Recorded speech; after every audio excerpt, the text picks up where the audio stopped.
말라기서를 이렇게 읽어야 되는데, 사실 성경을 여러분들이 이제 읽지만은 이제 그 공부를 안 하면은 할 게 없습니다.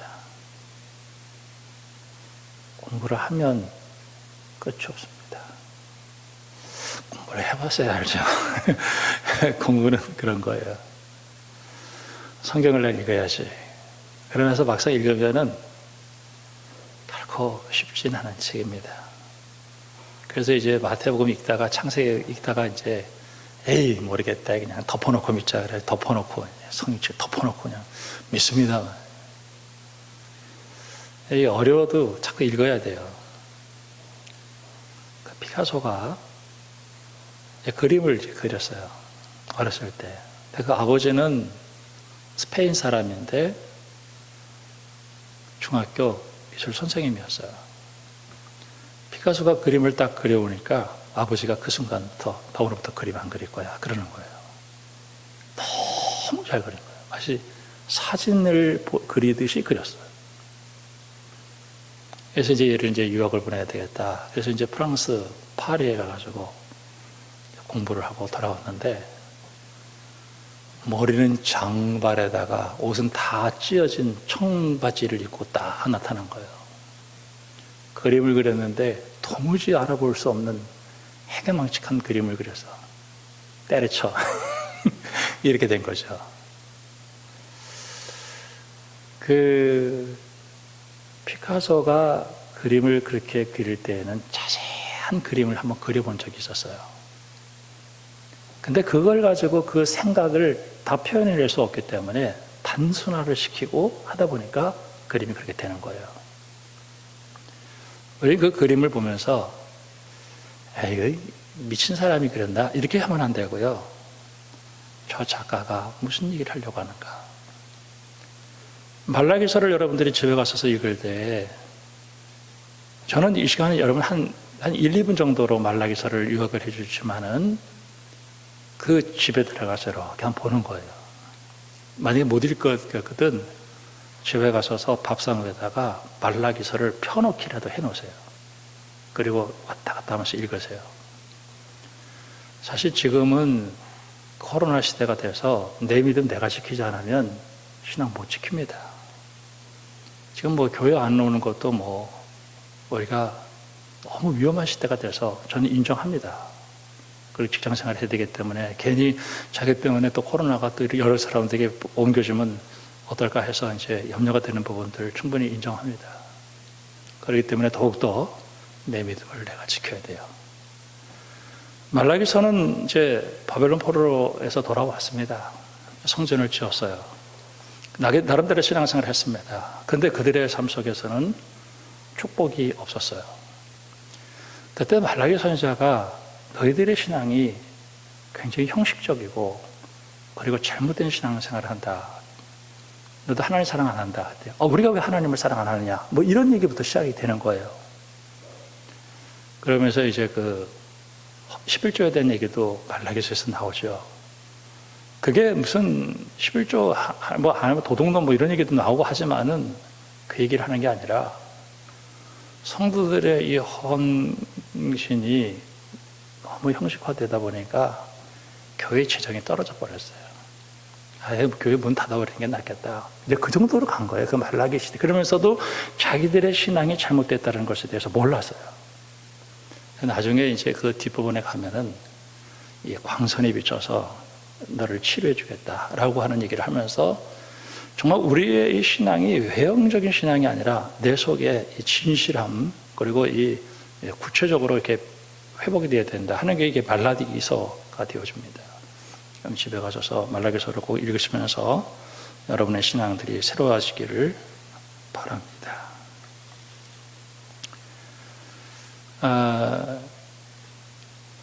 저는 성경을 이렇게 이제 설교를 하면서 이렇게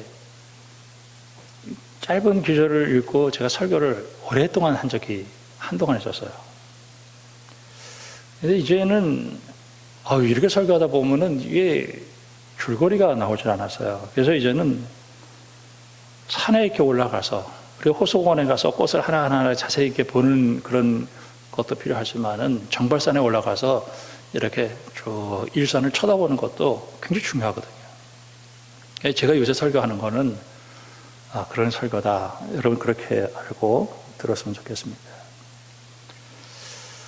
우리가 마태, 마가, 누가 이렇게 쭉 여기까지 왔는데 복음을 한마디로 뭐라고 얘기할 수 있겠습니까? 이렇게 얘기하면은 난 예수 믿어서 하나님 자녀 됐다. 요거예요. 딱 하나님 자녀 됐다. 내가 예수를 믿었더니 하나님의 자녀가 됐구나. 요게 복음이에요. 내가 예수 믿기 전에는 그럼 나는 어떤 사람이었냐? 죄의 종이었다는 거죠. 죄의 종. 그러니까 우리 인생은 종이에요. 노예. 누구의 노예예요? 노예. 근데 예전에는 내가 죄의 노예였었어요. 지금은 하나님의 노예가 된 거예요. 예전에는 죄의 종이었어요. 죄가 하자는 대로 했었어요. 타락한 내 인생에. 내 인생이 다 망가졌어요. 다 깨지고 황폐해지고 축복에서 멀어지고 내 마음이 불안하고 초조하고 이런 세상에서 살았던 내가 예수를 믿었더니 그때부터 죄가 사라진 건 아니에요. 죄는 더 환영해요. 근데 죄가 나를 주장하지를 못해. 감히 죄가 나를 이렇게 오지를 못해. 와서 유혹을 해도 예수의 이름으로 물리친단 말이에요. 이제는 내가 누구의 자녀가 됐느냐? 하나님의 종이 되었어요. 내가 하나님이 하자는 대로 해. 주일날 교회 가고 말씀 보고 죄가 이렇게 하려면 너 때를 안 해. 이게 됐다는 거예요. 죄가 모두 사라졌다는 게 아니에요. 죄가 있지만 죄가 나를 다스리지 않아요. 하나님이 나를 다스리는 거예요. 좀 고집스럽죠.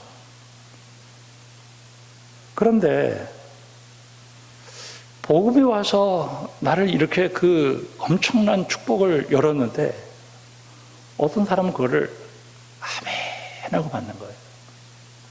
어떤 사람은 그것을 거부해. 그래서 제가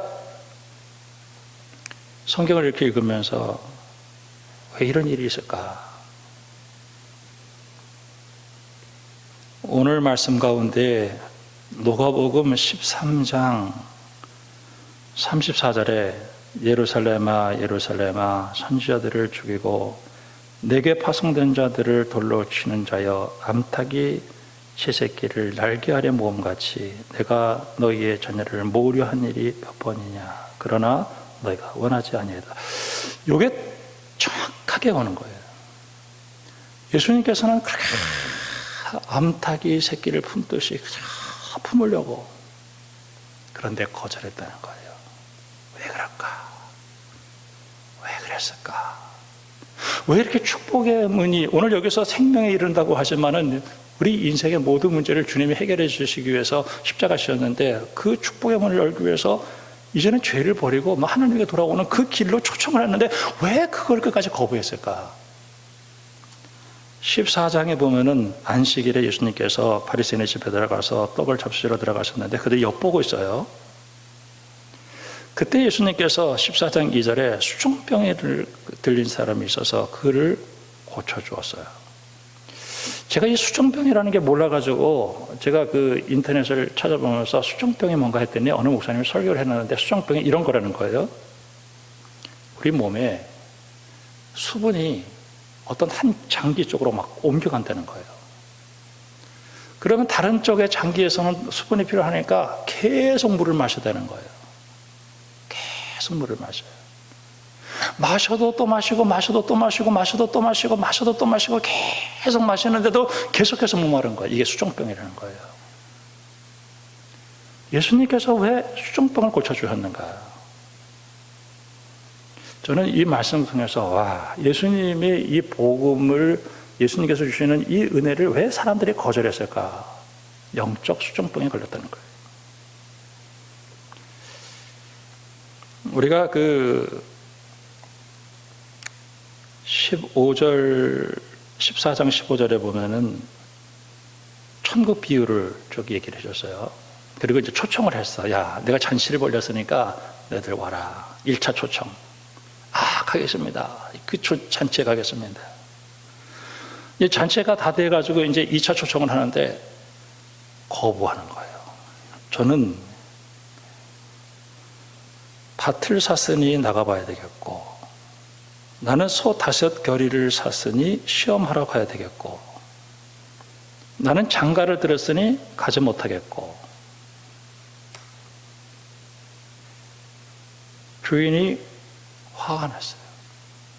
잔치는 벌려놨는데 초청을 거부하는 거예요. 제가 이 말씀 보면서 세상을 향한 목마름이구나. 장가 가는 거, 또 소를 사는 거, 그 다음에 밭을 사는 거 좋은 거예요. 그걸 부인하는 건 아니에요. 그런데 그것이 너무 좋은 거예요. 세상에 대한 목마름. 그러니까 이 세상에 대한 목마름이 이게 채워지느냐. 여러분 세상 살아봐서 세상의 쾌락이나 세상에 있는 것들 즐겨봤지만은 어떻게 채워집니까? 한번 살아봤어요? 안 살아봤어요? 죄 안 져봤어요? 세상에 있는 게 채워져요? 바닷물을 마시는 것처럼 안 채워지는 게 이거예요. 이 본헤퍼라고 하는 그 신학자가 이 얘기를 했어요. 이 세상 성숙한 사람, 독일이라고 하는 그런 나라에서 하나님 없이도 세상을 살겠다고 생각하는 사람들이에요. 물질도 생겼지요. 의료시설도 좋지요. 이제는 돈이 없어서 예수 믿는 것도 아니고, 내가 건강하지 않아서 예수 믿는 것도 아니고, 우리는 예수 안 믿어도 잘 살 수 있다는 거예요. 그렇게 나름대로 성숙한, 그들에게 예수가 필요하다라고 하는 것이 뭔가 하는 것을 이야기하려고 했던 것이 이 사람의 신학적인 아주 중요한 주제였었어요. 폴 틸리라고 하는 그 신학자는 이런 얘기를 했어요. 인간의 마음이 텅 비었다는 거예요. 그래서 인간은 하나님 떠난 인간의 그 텅 빈 마음에 하나님을 채우지 않고 세상의 것을 채우는데 돈, 섹스, 명예 끊임없이 채우면 채울수록 목마르다는 거예요. 이거구나. 그래서 이 주인이 화가 났어요. 그래서 이제는 가난한 자, 몸 불편한 사람, 맹인들 막 데려다 놓고 채워라. 그래도 채워지지 않으니까 막 강제로 끌어다가 채워라. 그리고 나서 예수님께서 뭐라고 얘기를 했냐면은 어떤 망대를 세우는데 비용을 계산하고 망대를 세워야 된다. 그렇지 않으면 그 망대 세우다가 중단하고 그러면은 부끄럽지 않냐. 어떤 왕이 전쟁을 하러 나가야 되는데 31절에 10,000명을 가지고 20,000명을 싸우는데 그거 헤아리지 않겠냐. 그거 만약에 질 것 같으면 화해하는 게 낫지 않겠냐. 내가 주님을 따라가는데 한번 생각을 해보고 내가 따라갈 수 있는가 못 따라갈 수 있는가를 좀 생각해보고 내가 끝까지 따라갈 수 있어야 되겠다 하는 얘기를 하고 있는 거예요. 중간에 가다가 포기하는 것처럼 부끄러운 게 없죠. 저는 예수를 따라가려고 하면 우리가 끝까지 따라가야 되는데, 자, 이 이야기 하나가 있고요. 7절부터 이렇게 보면은 자리에 대한 얘기가 나와요. 높은 자리. 그래서 사람이 높은 자리에 올라가려고 그래요. 2가지구나. 세상에서 명예와 세상에 대한 물질에 대한 생각 때문에 그 목마름 때문에 하나님을 거절하는 일이 생겨지게 되는데, 저는 우리가 지난주에 사탄에 대한 얘기를 했습니다. 내가 하나님의 말씀을 들어야 되는데 이 말씀을 들을 때 자꾸 거부하고 싶은 마음이 드는 거야. 내 속에서 막 거절이 일어나. 그거는 사탄이 그 안에 있는 거예요. 근데 사탄이 그 안에 거하려면 집을 지어야 돼. 자기 집, 사탄의 집. 근데 이 사탄의 집이 뭐냐면은 그냥 이런 건물이 아니라요, 사탄이 집어넣은 생각이에요. 그 생각과 사상 속에 사탄이 들어가 있는 거예요. 강도의 소굴을 만들었구나, 사탄의 견고한 진, 이런 얘기를 하는 게 뭐냐면 세상, 이 사탄은 우리에게 이 얘기를 하는 거예요. 돈이 있어야 돼. 돈이 있어야 돼. 하나님의 나라 없어. 요새 나훈아가 부른 노래 가운데에서 신곡 테스형이라는 노래가 많이 돌아다녀요. 여러분 아마 나이 드신 분들은 잘 모르겠습니다만은 젊은 사람들 아마 테스형이라는 노래 다 한 번씩 봤을 거예요. 그 끝부분에 테스형 하면서 당신이 먼저 하나님의 나라에 갔는데 하나님 나라가 과연 있습니까? 라는 얘기를 해요. 어느 장로님이 저에게 문자로 보내서 그런 얘기를 물어볼 때 목사님 설명 잘 해주세요, 이렇게 얘기를 하더라고. 그래서 내가 이번 설교하면서 꼭 얘기를 해야 되겠다 생각한 거예요. 거기서 그 사람은 하나님의 나라가 없다라는 얘기가 아니에요. 정말 하나님의 나라가 있다라고 하는 사람이 탄식을 하는 거예요. 어떻게 세상에 이럴 수 있을까 하는 탄식이에요.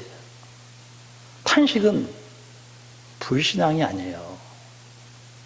탄식은 신앙의 새로운 표현이에요.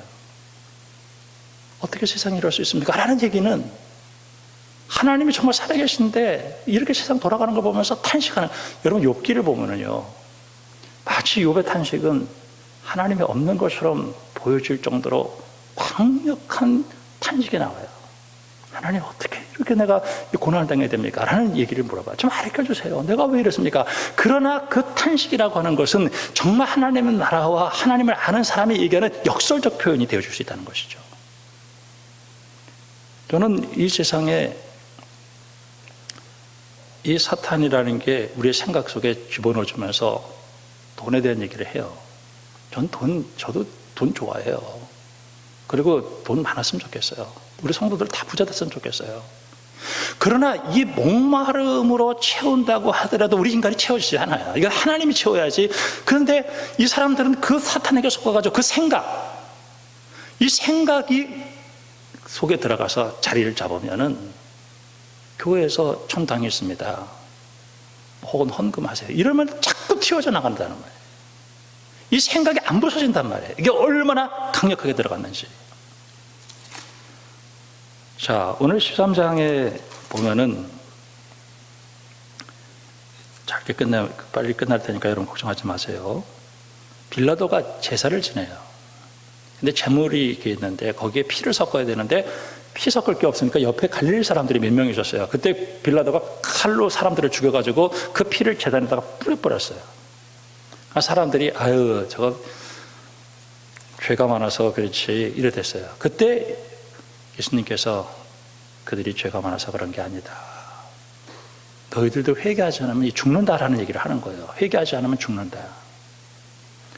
실로암 망대가 이렇게 있었어요. 근데 실로암 망대가 이게 오래되다 보니까 다리가 부식이 됐는지 쑥 쓰러져 버렸어요. 근데 그 옆에 지나가던 사람들 18명이 그냥 지나가다가 그냥 실로암 망대가 쓰러져서 18명을 죽으니까 저것들 재수가 없어, 저거 죄가 많아서 그런가 봐. 아니다, 회개하지 않으면 이렇게 된다, 이 얘기를 하셔요. 그러면서 오늘 이 바리새인들, 가룟 유다, 혹은 이 제사장들, 그다음 빌라도, 그 다음에 뒤에 헤롯, 끝까지 거절했죠. 이 사람들이 가지고 있었던 것이 명예, 돈, 시기, 질투, 이 속에 사탄이 역사하니까 예수님께서는 용서하고 화해하고 또 양보하고 이런 얘기를 하니까 계속 싫은 거야, 그 얘기가. 그러니까 처음엔 귀를 막아요. 그러다가 나중에 안 되면은 뒤에 가면 죽여버리는 얘기가 나오죠.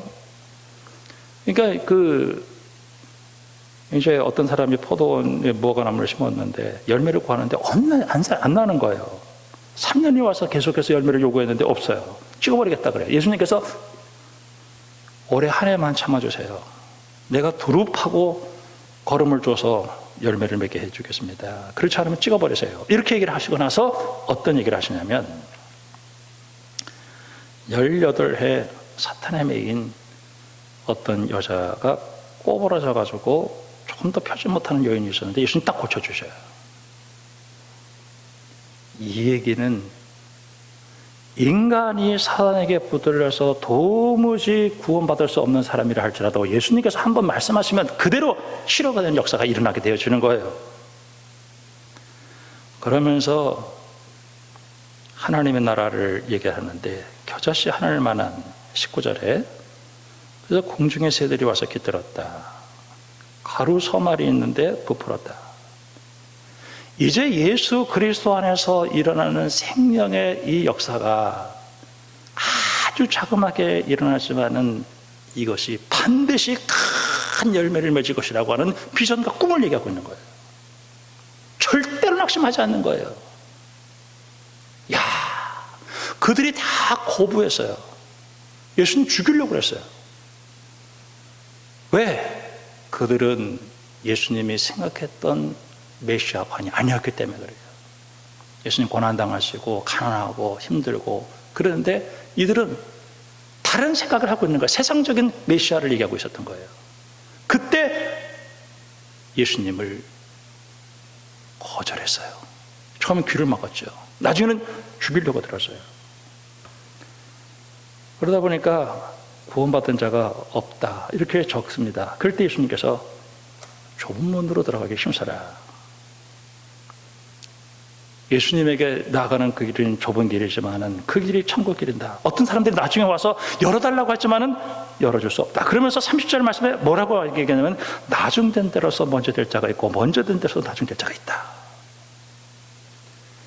저는 제가 예수를 믿어서 구원받아서 하나님 자녀 됐다라고 하는 건요 참 기적이에요. 제가 지금까지 살아오는 동안에 저는 뭐 가진 것도 없고 배운 것도 없고 하지만은 제가 여기까지 온 게 내가 예수 믿어서 여기까지 왔어요.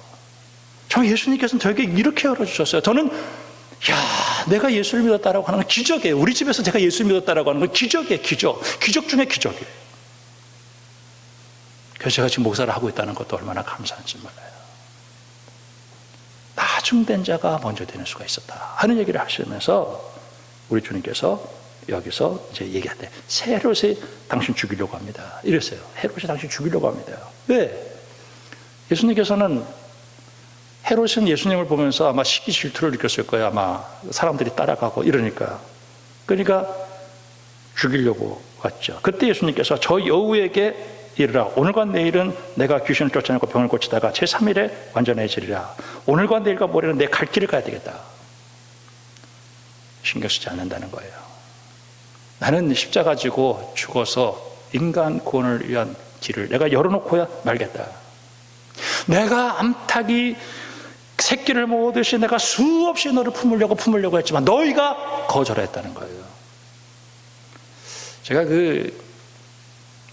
오늘도 새벽에 나와서 기도하면서 조목사 속에는 이 사탄이 거하는 게 없냐.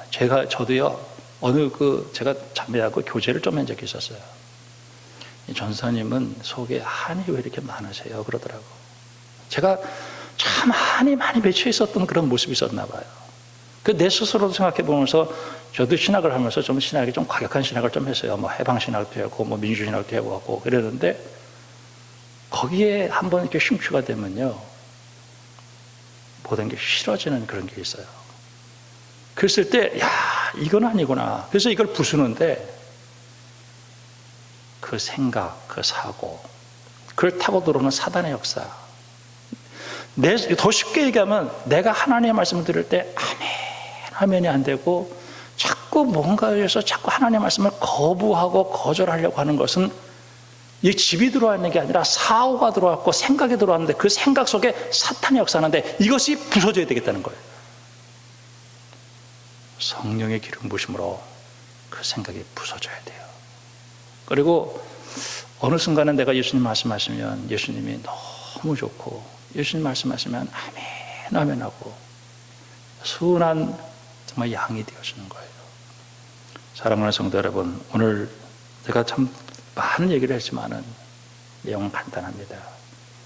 여러분이 정말 성령 받아서 내 생각이 바꿔지고 그래서 세상이 주는 마귀의 생각이 내 속에 들어와서 하나님의 말씀을 거절하려고 하는 그 마음이 있다고 한다면 그 쓴뿌리, 그 사탄의 견고한 진, 사단이 숨을 수밖에 없는 그 생각, 사고 성령의 능력으로 부숴버리기를 주님의 이름으로 축원합니다. 그 다음에 나가요. 곧 성령을 주시지 않겠느냐. 이 지금은 나오게 되는데 그때 가서 제가 또 다시 한번 설교를 하겠습니다. 여러분, 우리의 마음이 정말 옥토 같은 마음이 되어서 하나님 말씀 들을 때마다 때로는 이해가 돼도 이해가 되지 않아도 아멘, 아멘을 받아들여서 여러분에게 이 생명, 축복의 문이 활짝 열리기를 주님의 이름으로 축원합니다. 기도하겠습니다.